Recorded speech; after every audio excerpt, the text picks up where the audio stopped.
El tiempo es cerca y es tiempo de velar en oración. Es tiempo de reflexionar profundamente acerca de nuestra vida y de poder pensar qué es lo que Dios quiere para nosotros. Todos ustedes los que traigan su Biblia, eso es lo bueno de traer la Biblia el domingo, la vamos a abrir en 3 pasajes, porque a continuación voy a desarrollar el inicio de una nueva serie titulada El desafío de la fe. El desafío de la fe. Romanos 5:3, Santiago 1 y Primera de Pedro capítulo 1. Son 3 versículos muy importantes que vamos a desarrollar para poder tener un fundamento teológico acerca de esta conferencia y las que a continuación vamos a llevar a cabo, y que puedan ustedes entender las razones de por qué sufrimos, por qué existe la maldad, por qué hay tanta desgracia en el mundo, por qué si Dios es todopoderoso no termina de una vez por todas con el mal, con el terrorismo, con los abortos, con los cánceres, etcétera, etcétera. ¿Por qué hago todos estos cuestionamientos? Porque hace menos de una semana murió un grande astrofísico inglés llamado Stephen Hawking. Fue educado en la Universidad de Cambridge, casado 2 veces con más de 3 hijos. La primera esposa fue cristiana, abandonó a la primera esposa para casarse con la segunda, que era su enfermera. Murió a los 76 años, a los 23 años de edad lo diagnosticaron con una esclerosis tremenda, atrófica, y le dieron menos de 2 años para vivir. Y sin embargo vivió 50 años más, 76 años murió. Y lo más irónico del caso de la vida de este grande astrofísico inglés fue que su esposa, cuando lo metieron y lo entubaron 2 veces a los 20 y tantos años y después a los 40 y tantos, y le dijeron en el hospital que ya tenían que desconectarlo porque ya no podía vivir, ella se puso de rodillas e intervino ante el trono de la gracia, y llegaron los doctores y le dijeron: es que esto es un milagro. Y la segunda vez que otra vez lo vuelven a conectar porque ya estaba a punto de irse de este mundo, su esposa vuelve a arrodillarse en oración para salvarle la vida. Él supo que su esposa estaba de rodillas orando por él, y cuando él tuvo esta oportunidad de poder decirle a Dios: gracias porque me concedes la vida, se siguió burlando de ella. Y las palabras de él a su esposa fueron las siguientes: yo no hago caso a la religión porque es la ciencia la que nos da la verdad. Me dio mucha tristeza que antes de morir haya muerto negando a Dios y declarando que Dios no es el creador del universo. En ese momento, cuando escuché este programa de televisión, porque fue a través de las noticias que escuché esto, inmediatamente vino a mi mente la vida de más grandes astrofísicos que él, que fueron cristianos. Él argumentó que era porque la verdad estaba en la ciencia, y sin embargo Blaise Pascal, astrofísico francés, escribió cantidad de tratados acerca, y no era un religioso, era un cristiano. Blaise Pascal confesó, y en sus libros lo dijo: Jesucristo es mi Señor y mi Salvador. Nadie se puede comparar en la astrofísica con Blaise Pascal. Y después tenemos a Isaac Newton. ¡Qué tremendo! Isaac Newton, que comienza a postular las leyes de la famosa gravitación. Cristiano de los pies a la cabeza, y muere alabando a Dios y dándole gracias a Dios por la muerte de Cristo. Louis Pasteur, siglo XX, un famoso doctor, experto en medicina, y el legado que él dejó a la ciencia fue impresionante, cristiano.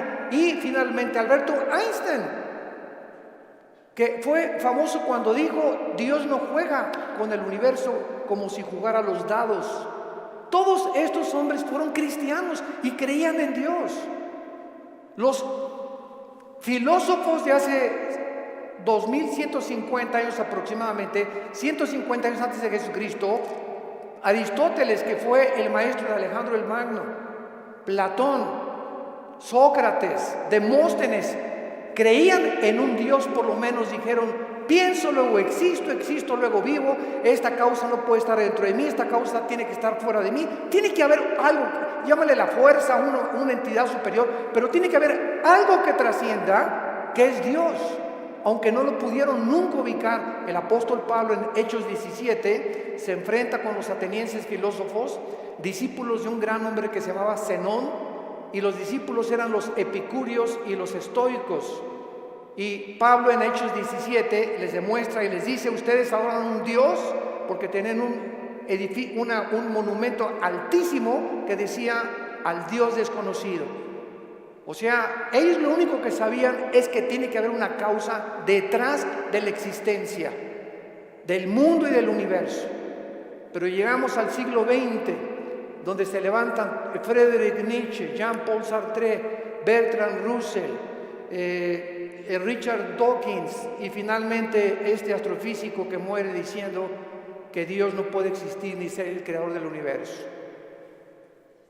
¿Saben ustedes por qué el astrofísico Stephen Hawking negó a Dios antes de morir?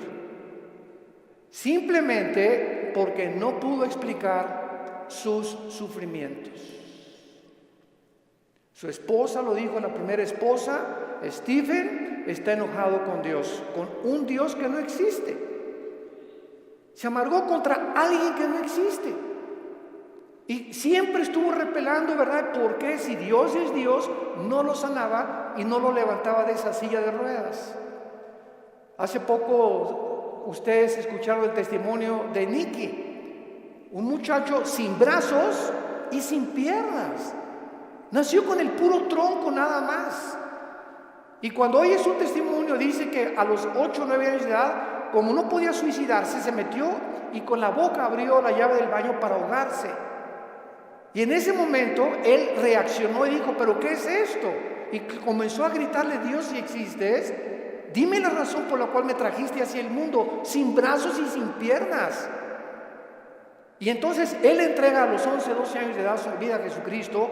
Y no se imaginan ustedes los millones de almas que este muchacho, Nicky se apellida, ¿verdad? Nicky ha ganado en el mundo. Aquí lo tuvimos en México y mi esposa y yo, su esposa es mexicana y se han discipulado con nosotros de hace muchos años. La esposa de él y la familia de ella también.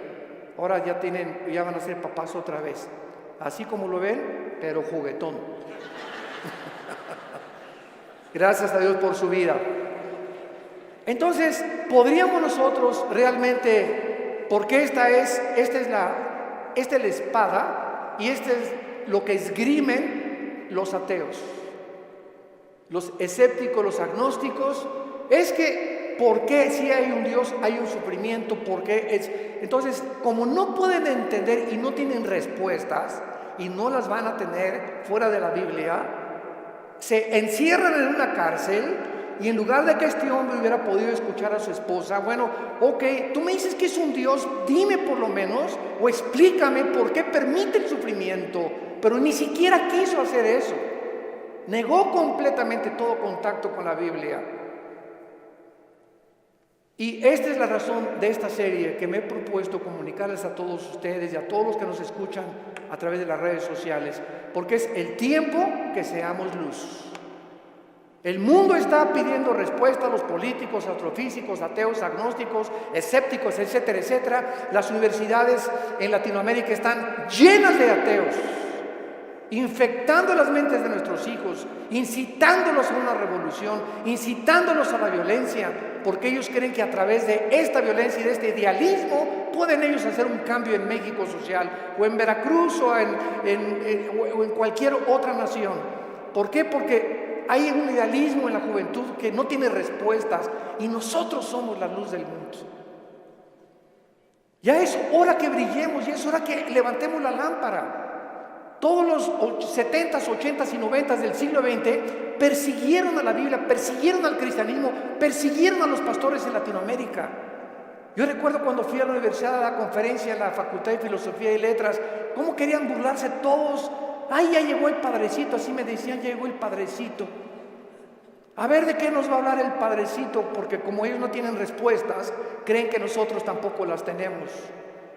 Y cuando nos enfrentamos a auditorios y les demostramos que hay más evidencias científicas en la creación bíblica que en la famosa teoría de la evolución.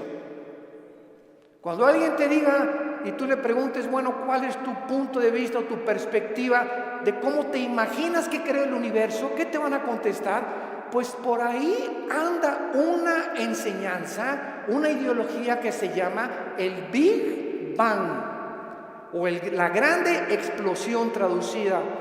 ¿Y qué significa esto? Que pues los físicos y se imaginan, porque no se puede probar científicamente, que pues comenzó con una explosión en el universo. Y entonces de esa explosión se formó todo lo que nosotros vemos.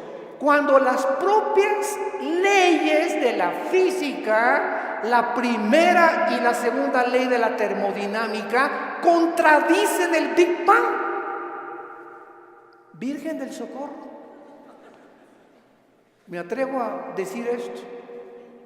La misma física que dice la primera ley de la termodinámica, nada se crea, se destruye. La segunda ley, todo tiende al desorden, a la oxidación, a la destrucción, a la corrupción. Nunca del desorden se ha formado el orden, por el amor de Dios.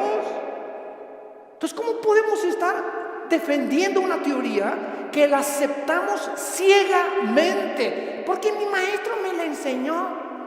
Porque tu maestro no tiene ninguna otra explicación. Y como dijo Don Teofilito, como decimos aquí en México, ni la tendrán si no vienen a la Biblia. Porque por medio de la ciencia y por medio de la intelectualidad, que es limitada, el ser humano no puede traspasar y trascender la dimensión espiritual, la dimensión del mundo invisible. Entonces el intelecto choca contra las cosas que no entiende y al llegar ahí se vuelven locos. Entonces no puede el ser humano comprender la inmensidad del universo que nos rodea, ni los caminos ni los pensamientos de Dios, porque son más altos que los nuestros. Dios tuvo que bajar hace 2000 años en la persona de Jesús para Él comunicarnos y revelarnos los secretos que se encuentran detrás de su universo, de su soberanía, de la tierra, de dónde venimos, los animales, la genética y la ciencia, que continúan como demostrando y comprobando simplemente que la Biblia tenía la razón. Y es hora de hablar, y es hora de tener una confrontación directa, porque el mundo se está hundiendo en la confusión teológica, en la confusión ideológica. Los gobiernos los invitamos al próximo desayuno en junio, ya les dieron su volante titulado El fracaso de los gobiernos humanos.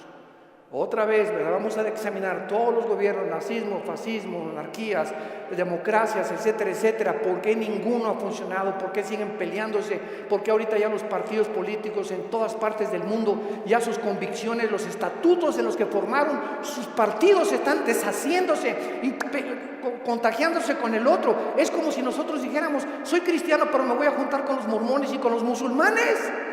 Cuando los principios de los musulmanes, los principios de los mormones y el cristianismo se contradicen unos a otros. Entonces, ¿creo realmente que mis convicciones son reales y es la verdad? ¿O necesito otras ideologías porque no estoy seguro de lo que yo creo?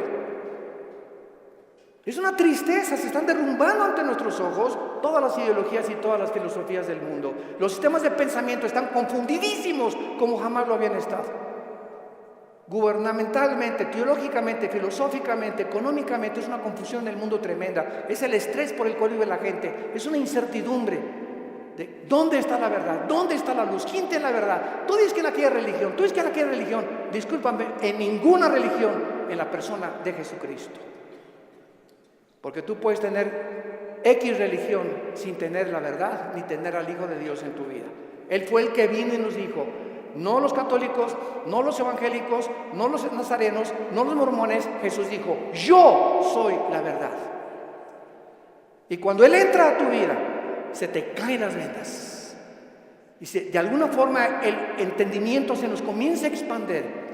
Y solo Dios, el Espíritu Santo, puede hacer que nuestra mente se abra para que cuando vengamos a la Biblia podamos entender, porque la Biblia, el autor es el Espíritu Santo, necesito al Espíritu Santo morando en mí para comprender los pensamientos de Dios.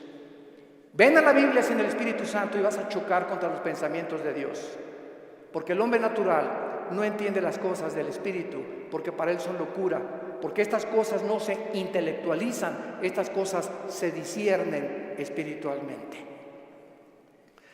Veamos estos pasajes a continuación que nos van a servir de base para poder dar una explicación y comenzar ya a levantar la bandera de la fe. Dice en Romanos 5, versículo 3: y no solo esto, sino que también nos gloriamos en las tribulaciones, sabiendo que la tribulación produce paciencia. Alguien viene sin el Espíritu Santo y lee este versículo, la conclusión a la que llega dice: esto lo escribió un loco. ¿Cómo puede alguien que está atravesando tribulaciones o problemas gloriarse? Inmediatamente se enfrenta a esta persona con una pared, pero es que esta persona no entiende que las próximas palabras es que estas tribulaciones y estos sufrimientos Dios los está usando para formar nuestro carácter, que si no sufrieras de otra manera no podrías aprender muchas cosas en la vida que solamente a través del sufrimiento se aprenden. Dice Salomón en Proverbios: el sufrimiento purifica el corazón. Esta es la razón por la cual comenzamos ya a entender, y cuando comenzamos a entender los pensamientos de Dios, y aunque no vamos a ser libres de sufrimiento, por lo menos Dios va a entrar a nuestra vida y nos va a dar una esperanza para que en ese valle de sombra y de muerte tengamos paz. Para que en medio de las tribulaciones que tú estás atravesando, y en medio del divorcio que estás ahorita enfrentando, y el abandono de tu esposo, y el abandono de tu esposa, y el abandono de tus padres, por lo menos en medio de ese horno de fuego que tú estás atravesando, Jesús está contigo. Y aunque no se va a acabar hasta que Él venga a todas estas cosas, Él nos da la fuerza para resistir hasta el final con gozo. Y la paciencia solamente es el fruto de las pruebas y las tribulaciones. ¿Se imagina lo que la Biblia dice? ¿Y para qué quiere la paciencia, Señor? Si no tienes paciencia, te vas a casar con el chavo equivocado.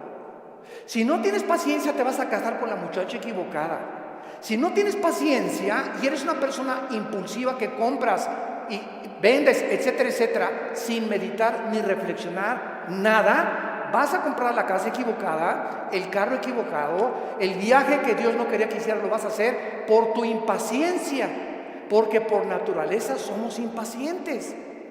Entonces la Biblia nos comienza a abrir los ojos y nos dice: espérame tantito, la paciencia es una virtud elemental para que puedas tomar decisiones y no te arrepientas el día de mañana. Pues yo quiero la paciencia, Señor. Viene entonces el fuego de la prueba. No tengas miedo de las tribulaciones. Mi esposo, hermano, parece un martillo conmigo, y duro, y duro, y duro, y duro. Hermana, pues mientras más, te está haciendo tu esposito, sin que te des cuenta, estás desarrollando una capacidad para aguantar. Que si no quieres hacer eso, pues sácate un cuchillo y vete sobre él entonces. Y acaba con tus problemas. Hace muchos años, quiero irme con mucha calma con estas conferencias porque son muy importantes, y tratar no se imaginan, oren por nosotros, por mi esposa y por nosotros, nuestros hijos. Necesitamos mucho de las oraciones de todos ustedes, y le pido a Dios mucha oración, que siempre que yo estoy enfrente de un público pueda yo tener la capacidad de explicar su bendita y profunda palabra. Hace muchos años había un dramaturgo inglés llamado Oscar Wilde, y él hizo muchísimas obras de teatro. Yo me acuerdo, tenía como 18, 19 años de edad, formé parte de un elenco teatral llamado Hamlet. Y en una de las cosas que yo tenía que declarar durante el escenario en el teatro, representando a Hamlet, ¿verdad? Dice así la obra de William Shakespeare: morir, dormir, no más. ¿Qué es más levantado para el espíritu? ¿Levantar las armas contra un piélago de calamidades y haciéndole frente a acabar con ellas? ¿O esperar el sufrimiento y dormir y morir no más? En otras palabras, este dramaturgo, que no era cristiano, pero creía en Dios, Oscar Wilde, y tenía problemas morales, ¿verdad? No nos vamos a meter con eso ahorita. Oscar Wilde pudo entender que la vida es o mueres o vives. Ahora, escojo vivir, aguántate. Decía mi papá: no chille, agarre piedras. Estamos vivos no es Disneylandia, por el amor de Dios, ya madura. No es Reino Aventura.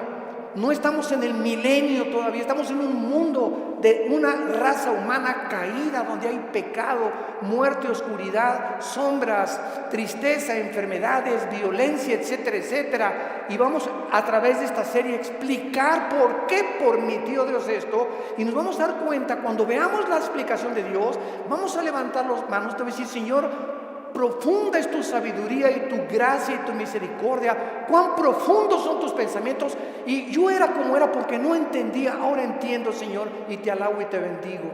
Y va a venir una paz sobre tu vida que sobrepasa el entendimiento, que te va a dar la fortaleza de seguir viviendo para Jesús. Y este es el propósito de esta serie que he tratado de preparar para todos ustedes y los que nos escuchan. Las tribulaciones nos producen paciencia. Necesitamos la paciencia.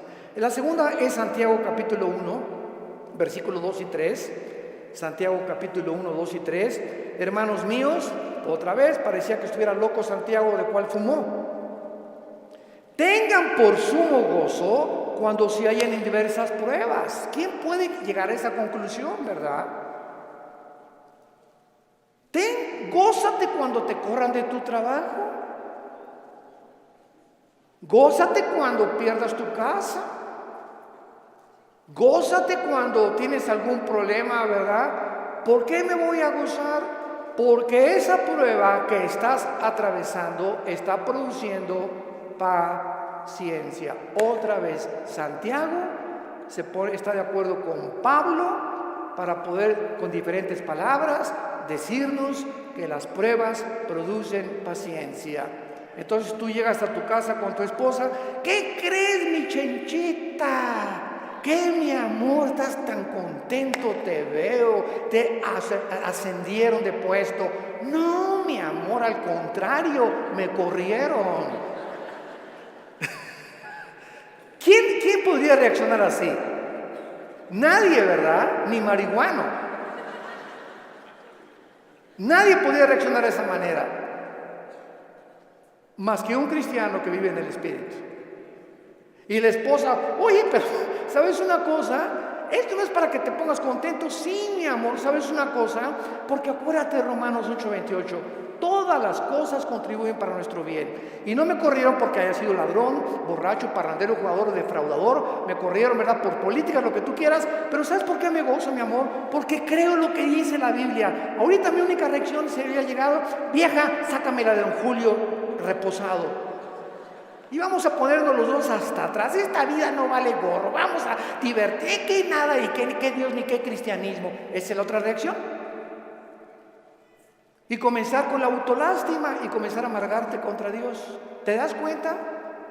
Entonces, en lugar de que tomemos esa actitud, la Biblia nos muestra que nos enfrentemos a los problemas con otra actitud, porque cuando Dios ve que tú enfrentas esa actitud y que tú llegas a tu casa y: Señor, gracias, te alabo, yo no entiendo por qué me corrieron, lo único que sé es que tu palabra dice: no desmayes, no tengas miedo, yo soy tu Dios, nunca te dejaré, nunca te abandonaré. Y estoy seguro que viene un trabajo mucho mejor que el que yo tenía, en el momento en el que Dios ve desde el cielo que nuestra reacción aquí en la tierra es diferente a la de los demás seres humanos. Dios nos bendice.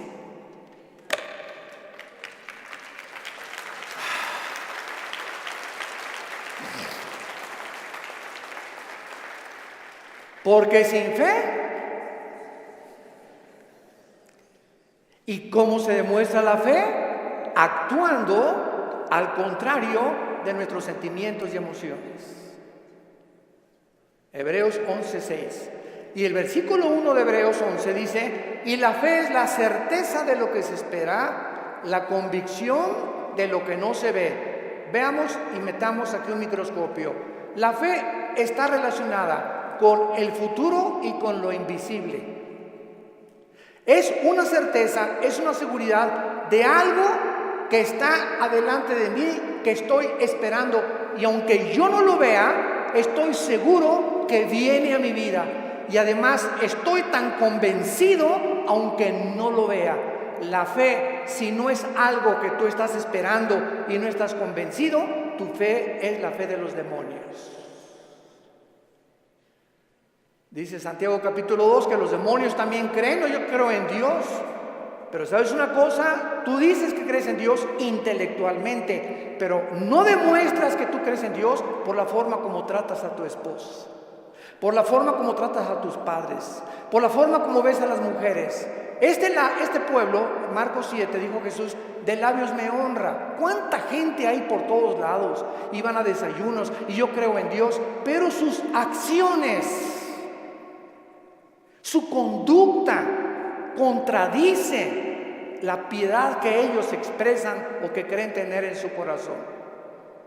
Entonces te vuelves un hipócrita, te vuelves un falso cristiano, porque la fe tiene que, dice Santiago, sin obras no es fe.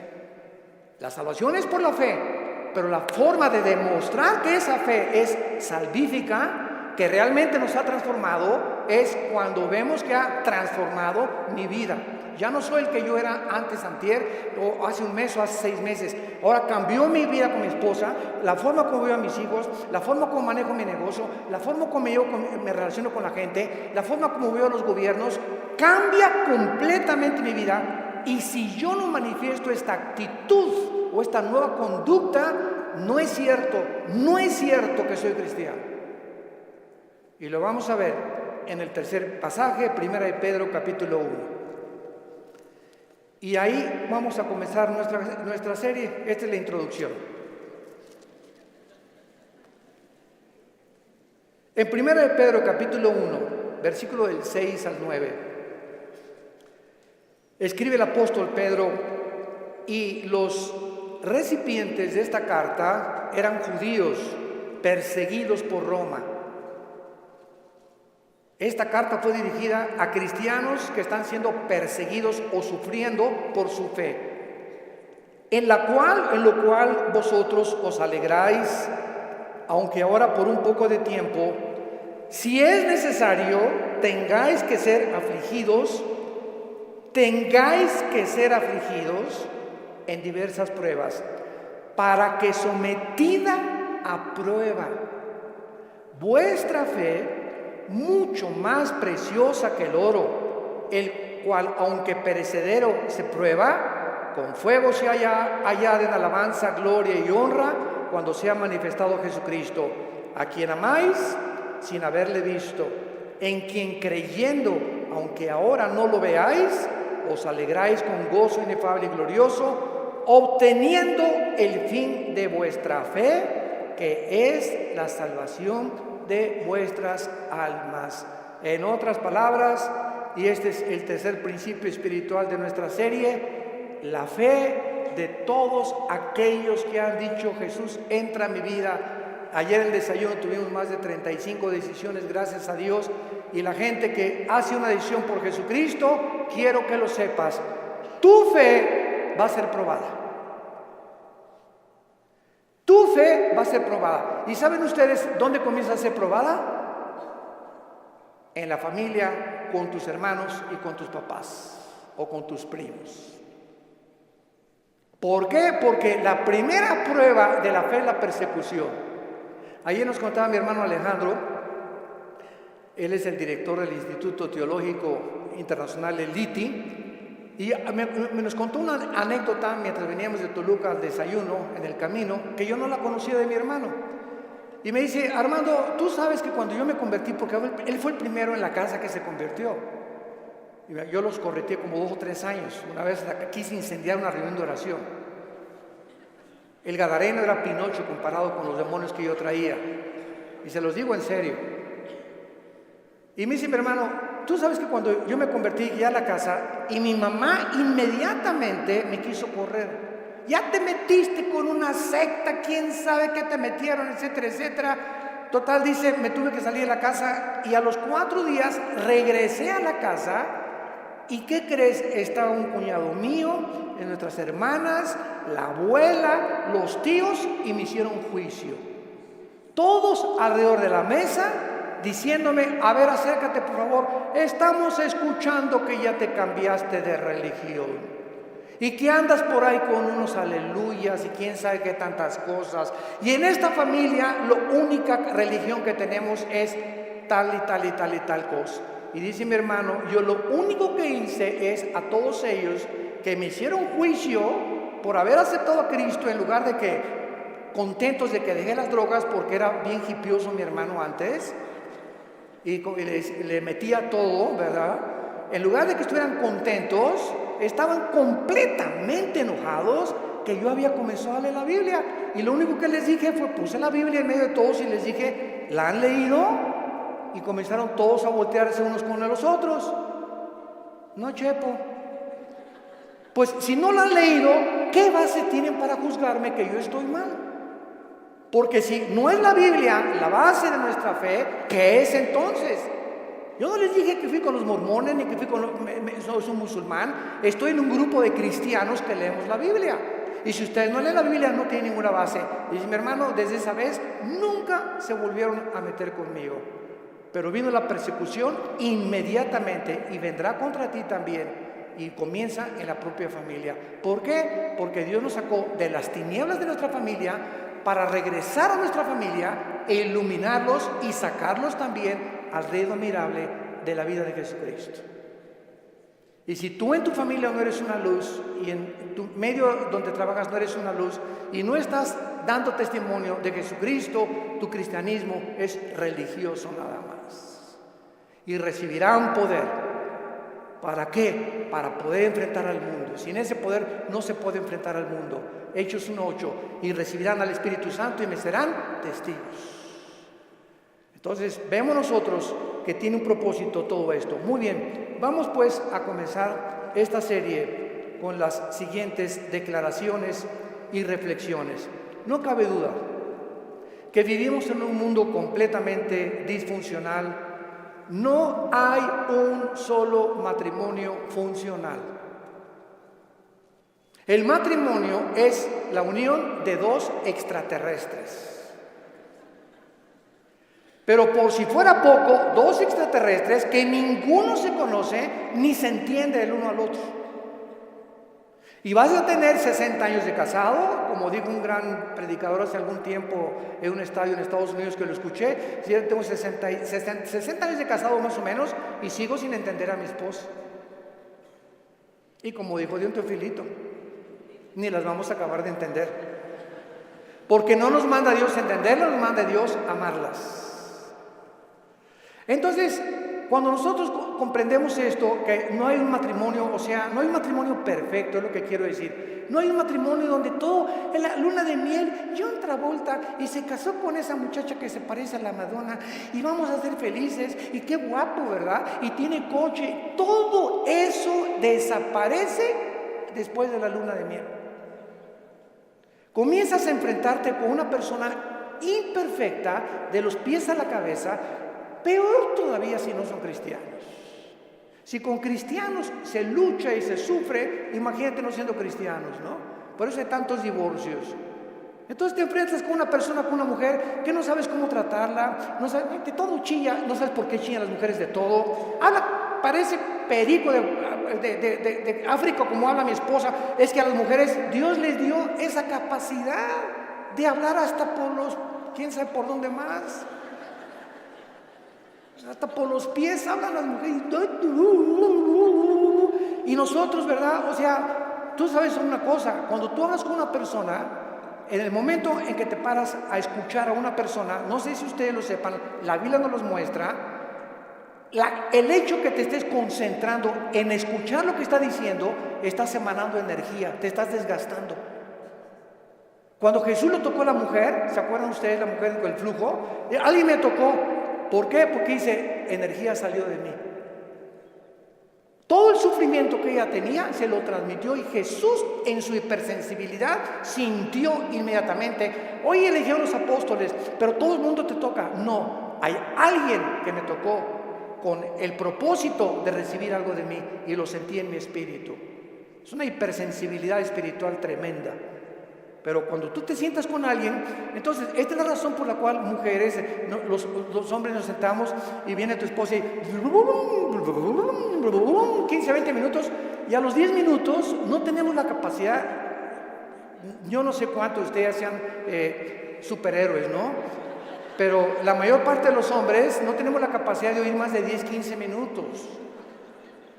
Comenzamos, sí, amén, gloria a Dios, mi amor. Sí, es cierto, sí, te amo, tienes toda la razón, ¿no? Comenzamos ya con el avión, etcétera, etcétera. Pero ustedes las mujeres, mi esposa se junta con otra mujer, o cuando se juntan las pastoras, y 6 horas sin parar. Yo llego a los restaurantes, me recoges a las 7 y sí voy a las 7. Y ahí está, oye, mi amor, te dejé a las 2 de la tarde y sigues en la mesa platicando con ellas. Y se despiden y están en la puerta del restaurante, bye, y en la noche llega y le siguen hablando por teléfono. Señor mío y Dios mío, Jesús, María y José, el burrito que los acompaña, así son. Dejémoslas, felicitémoslas, pero no las contradigamos, mucho menos, porque así las hizo Dios. Las mujeres tienen 7 días al mes que sus hormonas cambian drásticamente en la famosa menstruación. Y durante esos 7 días no te atrevas a decirle nada. No te atrevas a tocarla tampoco, ni sexualmente tampoco, porque está prohibido en la Biblia.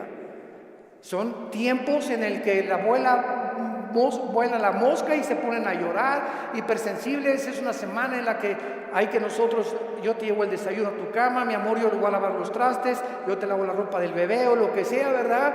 Y comienza el hombre a entender la naturaleza femenina, que no estamos para que ellas nos sirvan, no son nuestras esclavas ni nuestras sirvientas.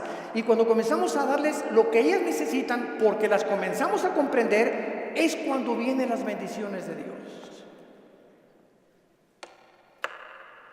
Es cuando vienen las bendiciones de Dios. ¿Por qué estamos haciendo así? Y no somos mandilones, eso no es ser mandilón. Lo hacemos porque Dios nos dice, ama a tu mujer como yo te amé desde la cruz, con un amor sacrificial. Y cuando yo veo sacrificarte por tu esposa, te voy a bendecir como no te imaginas. Porque el mal que le hagas a tu esposa se te regresa.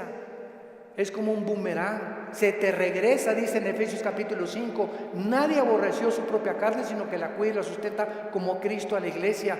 El daño, las groserías, los gritos, el adulterio mental que traes contra tu mujer, se te regresa y detiene las bendiciones de Dios. Y vas a comenzarte a encontrar desesperado, ya no te puedes gozar en las pruebas, ni en las tribulaciones, ya no tienes paz, ¿verdad? ¿Por qué? Porque necesitas otra vez venir a la cruz y pedirle perdón a Dios por la forma como has tratado a tu compañera, a tu amante, a tu esposa, a la madre de nuestros hijos. Ahí viene. ¿Por qué lo hacemos? Por la fe. Y sin esta fe es imposible que yo agrade a Dios. Vivimos un mundo disfuncional, tenemos que entender esto. Y todas estas circunstancias nos hacen volvernos a la pregunta, que es la que vamos a desarrollar en esta serie: ¿por qué Dios no detiene la maldad? Muy buena pregunta, muy válida filosóficamente. ¿Por qué Dios no detiene tanta destrucción y tantos sufrimientos? Es la pregunta que permanece en las mentes de la mayor parte del ateísmo. Y muchas veces no solamente los ateos, sino también de los mismos cristianos. La única diferencia, escuchen esto, señores ateos que nos escuchan, en cualquier programa que haya en el mundo de televisión o de radio o en cualquier foro, nunca a un ateo ni a un agnóstico le van a hacer estas preguntas, nos las van a hacer a nosotros. Porque los ateos no tienen respuestas. Y como no tienen respuestas, por eso se enojan contra Dios, y por eso se amargan, y por eso dicen que son ateos. Entonces, si el mundo va a cuestionar a algún ser humano para que le responda, no va a ir con los ateos, van a ir con nosotros. A ver, ¿tú qué te dices, cristianito? Dime esto y esto y esto. Hace mucho les conté un incidente que lo he repetido así. Una vez estaba platicando sobre el ateísmo en el Hotel María Isabel, salimos del desayuno hace algunos años y me aborda una persona en el elevador, pero así, ¿verdad? Usted es el señor Andrés, sí, mucho gusto, ¿cómo está? Ya entramos al elevador juntos. Usted dice que Dios es todopoderoso, ¿verdad? Pero con esa actitud, ¿verdad? Usted dice que es todopoderoso, ¿verdad? Sí, efectivamente, Dios es todopoderoso. Y si es todopoderoso, ¿por qué no acaba con el diablo si él tiene poder? Y le contesté, porque comenzaría con usted.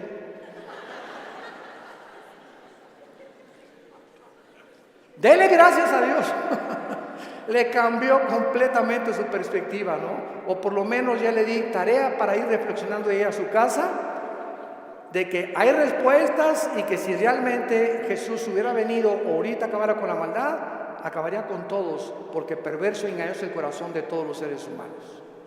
Entonces démosle gracias a Dios que no lo ha hecho y que en su paciencia, dice en 2 de Pedro capítulo 3, está esperando para que todos o la mayor parte de los seres humanos se arrepientan antes de que juzgue severamente este mundo. Muy bien, entonces por causa de no tener estas respuestas que demandan sus mentes finitas, cuando una persona astrofísico o ateo demandan respuestas, no se ponen en la posición honesta de decir, bueno, ok, yo ando buscando por qué el sufrimiento y la maldad, pero me voy a poner en una posición honesta. Yo soy un ser humano, amén, lo soy. Si soy un ser humano y si existe Dios, es lógico, vamos a decir una línea lógica elemental, es lógico que sea un ser sobrenatural y sería imposible poder comprender los pensamientos, así como un niño no comprende los pensamientos de su padre ni de un filósofo. Aunque es el mismo cerebro, no está desarrollado el niño de 6 años como el de uno de 25 años de edad. Entonces, siguiendo esta línea de lógica, si existe un Dios, tiene que ser mucho, mucho más grande. Entonces, yo estoy ante un universo lleno de misterios, estamos llenos de misterios. Si hay extraterrestres, si no hay extraterrestres, si existen los hoyos negros, si no los hoyos negros, si es el otro, que cómo comenzó el universo, de dónde venimos, bla, bla, bla. Estamos llenos de misterios. Entonces, estos misterios no voy nunca a comprenderlos con la mente de caracol que tengo, porque si existe Dios, es un ser hiperdimensional. ¿Qué necesito? Buscar dónde lo puedo encontrar. Si existe un Dios, ¿dónde lo puedo encontrar? Entonces, hay mucha gente honesta intelectualmente que se envuelve en religiones. Entonces, por eso Sigmund Freud, el padre del psicoanálisis freudiano, dijo, es que el ser humano busca a Dios porque tiene miedo a la oscuridad y a lo desconocido. Y entonces este temor inconsciente, escribió Freud, es lo que impulsa a muchos seres humanos a buscar a un Dios. Se equivocó completamente, porque aun cuando fuera así y me está guiando el temor a lo desconocido, dice la Biblia, me encontrarás porque me buscarás con todo tu corazón. Yo les confieso en mi caso particular, a los 25 años de edad me encontraba yo en un momento existencial en mi vida, que estaba yo en el lodo, así estaba yo en el suelo completamente. Anduve buscando en tantas religiones y por acá y por allá, también experimenté con algunas drogas, era borracho, parrandero, jugador, mujeriego, me decían el aventurero de Tlalnepantla, aunque no vivía en Tlalnepantla. Y a través de esta crisis existencial, mi hermano ya se había convertido en mi hermano Alejandro. Y caí de rodillas un día porque y los amenacé. Llegaba mi hermano con los cristianos: Armando, arrepiéntete, mira, ustedes están locos. Y llegaban ahí, ¿verdad? Y hasta comenzaron a peinar, en ese tiempo se comenzaron a peinar como Jesús, así, y se ponían hasta unas túnicas blancas y me parecían locos, freaks, como le decimos en inglés, ¿no? Y dije: no, están más locos que nada, es la nueva onda, ¿verdad? Y peace and love y todo así, amorosos y todo. No me convencía, hasta que llegó esta crisis existencial en mi vida, en la que ya no tuve más que hacer. Intenté quitarme la vida 2 veces. Ya no quería vivir, dije: no hay propósito, significado en mi vida. Y en esa crisis caí a las 4 o 5 de la mañana recordando las palabras que siempre mi hermano, antes de irse a la casa, oraban por mí. Y esas oraciones que hacían por mí en la casa me llegaron a tocar las fibras más, sin que yo lo supiera, movieron mi espíritu. Y me levantó el Señor, creo, a las 3, 4 de la mañana, y caí de rodillas. Dije: Dios, si tú existes, te necesito. No sé quién eres, pero yo te necesito si tú existes. Y si es verdad que es tu Hijo, al quien tú escogiste y en quien el cual tenías tu complacencia, y lo mandaste para que lo oyéramos a Jesús, no dijiste que oyéramos a Buda, ni a Mahatma Gandhi, ni a Mahoma. Tú dijiste: a él oíd. Si es Jesús, yo lo necesito en mi vida. Le hablé a mi hermano a las 4 de la mañana, pasó por mí a las 5 de la mañana, me llevó a la casa de un misionero bautista con un corazón impresionante por el amor de las almas, y ahí estuve yo en un mes de febrero, marzo, ¿verdad?, de 1974. Caí de rodillas junto al piano, que era un músico misionero, y le grité a Dios. Me comenzó con la Biblia: por cuanto todos han pecado y son apartados de la gloria de Dios, la paga del pecado es la muerte. Juan 3:16, Dios te ama, etcétera, etcétera. Y comencé a llorar y a llorar y a llorar y a llorar durante 40 minutos llorando. Y yo no sabía ni por qué lloraba, pero estaba llorando. Sentía que eran capas que se me quitaban así encima. Y ahí quedé tirado todavía como media hora. Ya el mismo me dijo: vamos a dejar a tu hermano aquí solo en mi estudio. Ya salí yo y sentí como que me habían quitado, ¿verdad?, todas las frustraciones y desilusiones y traiciones que traía, y mentiras de todo lo que, programas virulentos que el mundo me puso. Y fue la forma en la que Jesús me dijo: ¿verdad?, tú eres a quien tú estás persiguiendo.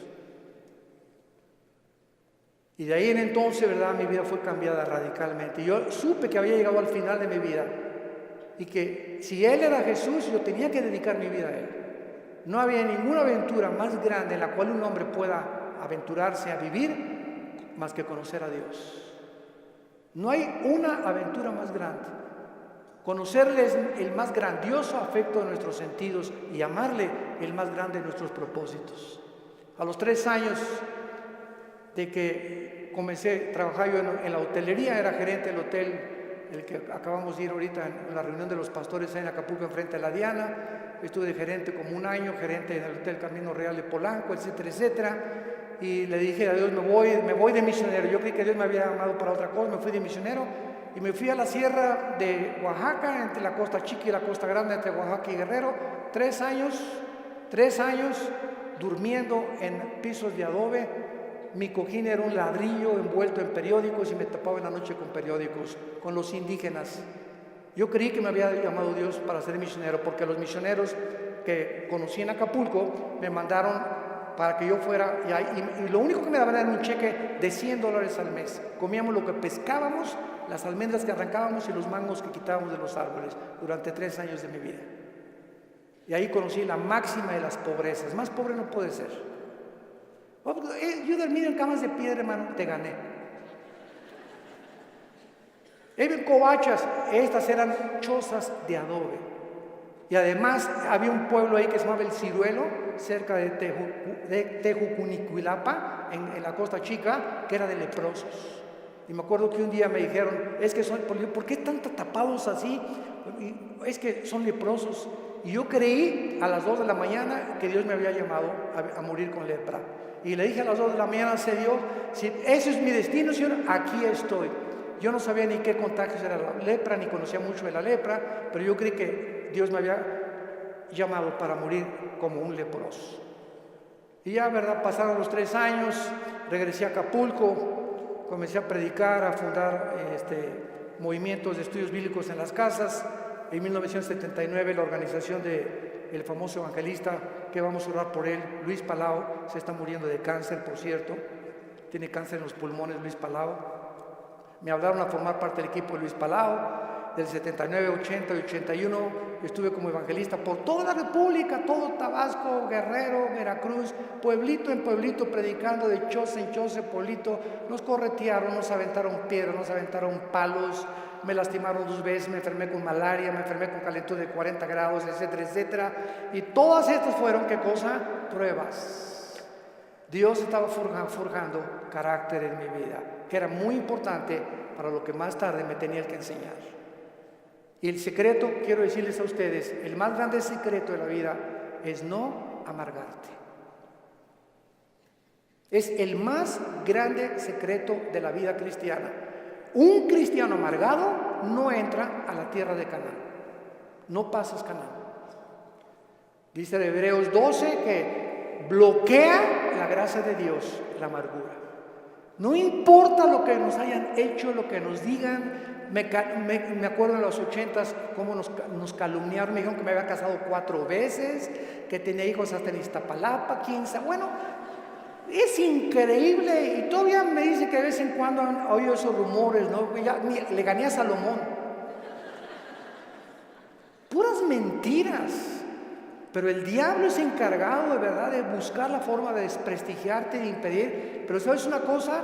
Que nuestro destino no depende de lo que la gente piensa, nuestro destino depende de Dios.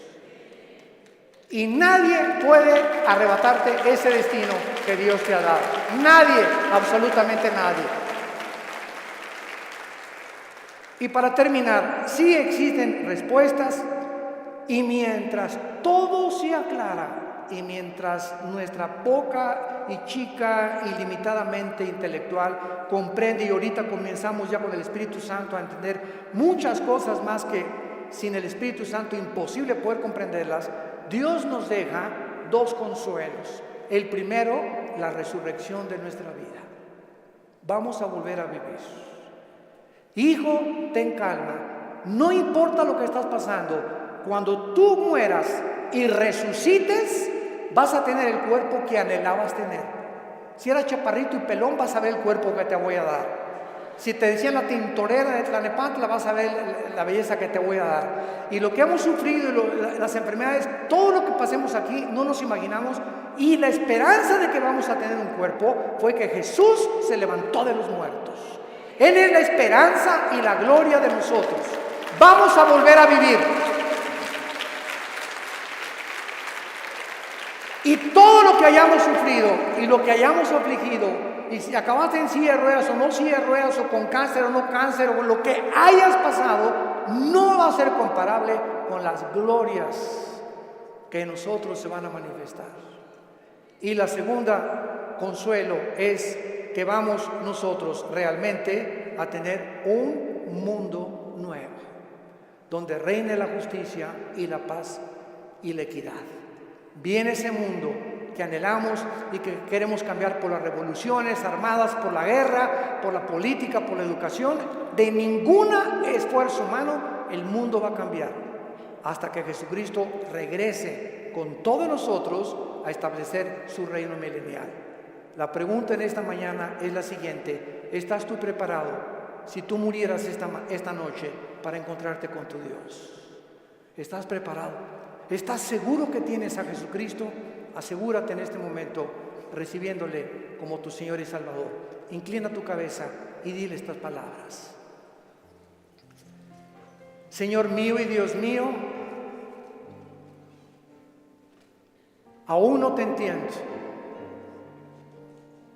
pero he comprendido que no necesito entender todas las cosas, más que una sola: te necesito. Sé que tú en la cruz enviaste a tu Hijo a pagar con su sangre por mis pecados, y que la resurrección de Jesucristo transformó el imperio romano, transformó la historia humana, al grado que la historia se cuenta antes y después de la vida de Jesús. Señor Jesús, gracias por esta muerte en mi lugar. Creo que con tu sangre pagaste lo que yo no podía pagar jamás. Y creo, como resucitaste de los muertos, que estás vivo. Y en este instante te pido, porque creo que vives, que entres a mi corazón. Señor, te necesito. Yo sé que con el tiempo comenzarán a caerse las cortinas de mi mente y comenzaré a comprender más y más cosas que ahora no entiendo, pero lo único que sé es que te necesito, que moriste en mi lugar y que nunca me dejarás ni me desampararás. Te recibo como mi Señor y mi Salvador. Amén. ¿Qué haríamos sin la Biblia? ¿Qué haríamos sin este maravilloso libro? El libro de los libros. Todos ustedes en esta mañana que por primera vez han hecho esta oración, nos gustaría bendecirles y saludarles. Y si tú en esta mañana hiciste esta oración por primera vez, ahí desde tu lugar te pido que te pongas de pie. Párense los que hicieron esta oración invitando a Cristo a sus vidas. Gracias a Dios. ¿Cuánta gente? Que Dios los bendiga. Gracias. Muchas gracias. Gracias, joven. Que Dios te bendiga. Alguien más. Que Dios la bendiga. Gracias a Dios. Allá atrás también. Muchas gracias. Gracias, Señor. Gracias, señorita. Gracias, joven. Que Dios te bendiga.